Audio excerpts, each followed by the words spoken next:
I am sure you have heard of the law of attraction. Well, if you haven't, you are at the right place.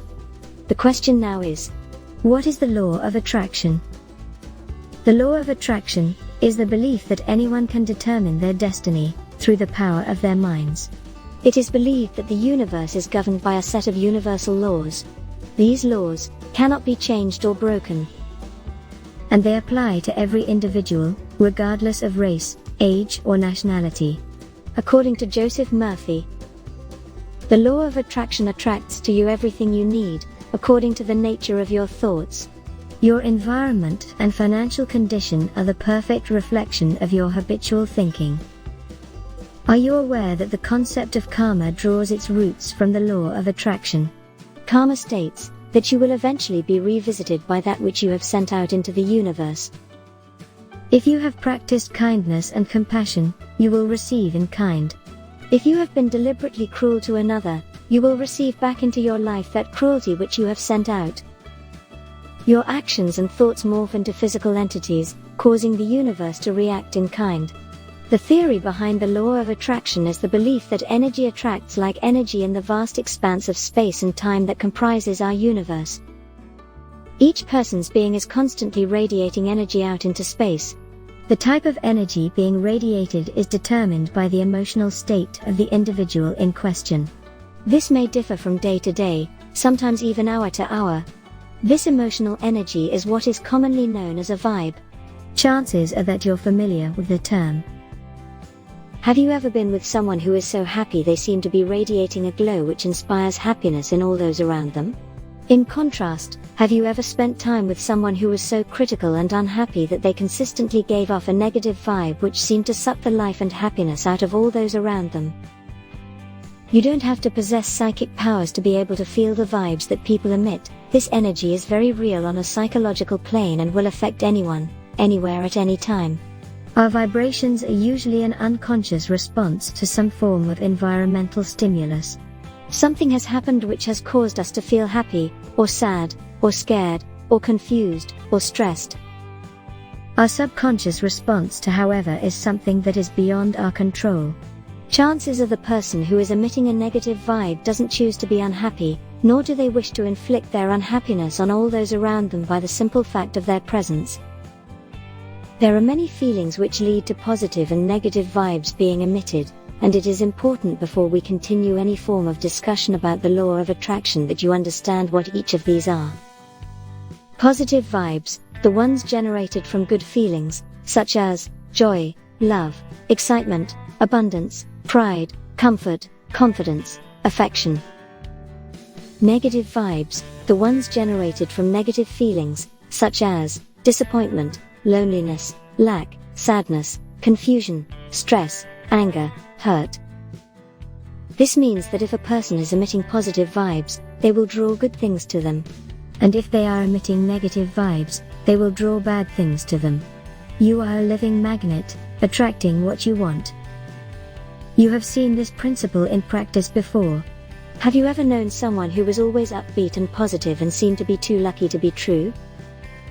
On the other hand, you have certainly known someone who loved to complain and look on the darker sides of life that always seemed to have something new to complain about because things were always going wrong in their life.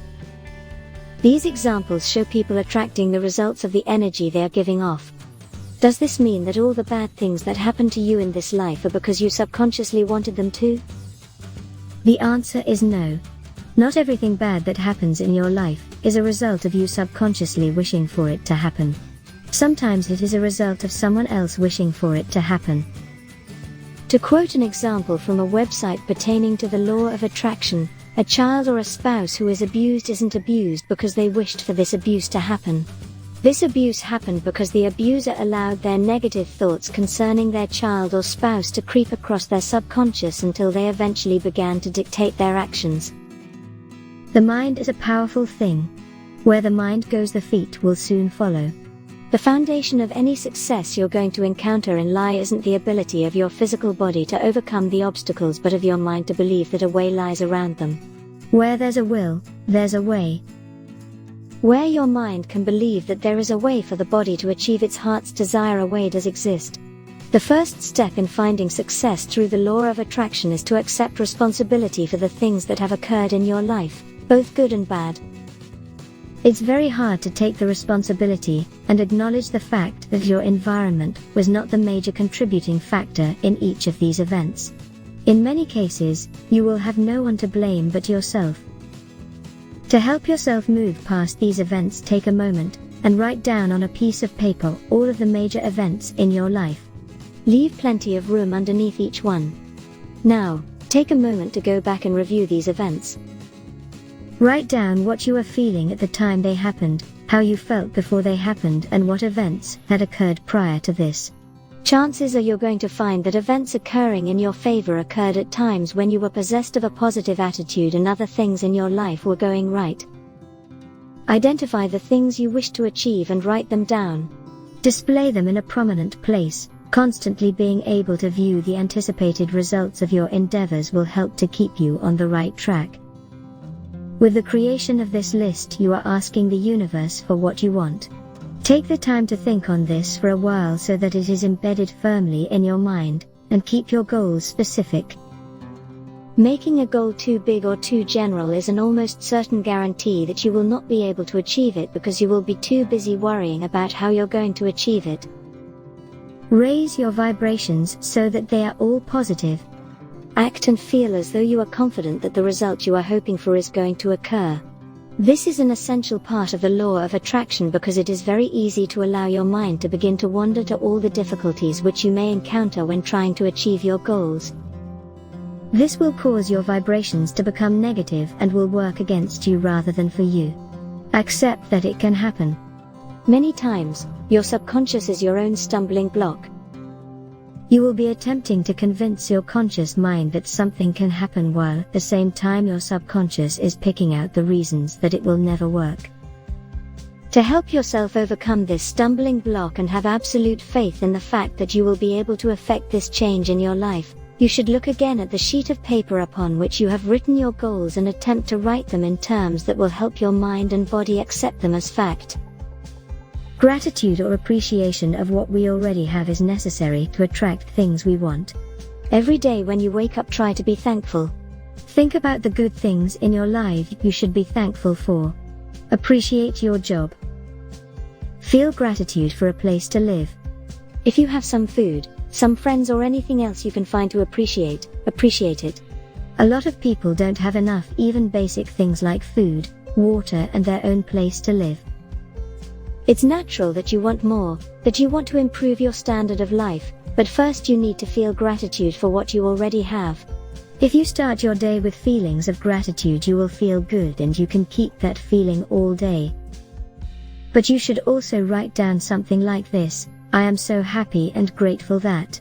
And then write what you would like to have. For example, I am very happy and grateful that I make $1 million per year, that I have wonderful and loving wife, or whatever you want. Use the present tense, visualize the things you want, be grateful for them, and think about them as already yours. When you achieve them, you can add new things to your list. When you write about money, start first with amount you believe is possible, and then increase the amount when you got the amount you had written down. Be specific. When you start doing as described above, at first you might feel strange that you're using present tense for the things you want to have in the future, but it's important to train your mind and force your mind to think about them in present tense. After some time of doing this, your mind will obey and will help you to achieve the things you want. The idea of attracting success by thinking about it is very appealing. So appealing, in fact, people often get the wrong impression that it's easy. Affirmations can be helpful, but mindless affirmations alone have no real value. On the other hand, once an affirmation becomes part of your belief system, the subconscious goes to work attracting opportunities. It is not the success itself we attract, but the opportunity to succeed. Our world is ruled by cause and effect, yet we often fail to see how this rule applies to the thoughts we think. This happens because the results of our thoughts are so far removed from the cause that we fail to see the connection. The subconscious mind is working tirelessly 24 hours a day. It doesn't analyze, it doesn't judge, It simply accepts and attracts more of what the conscious mind is focused on.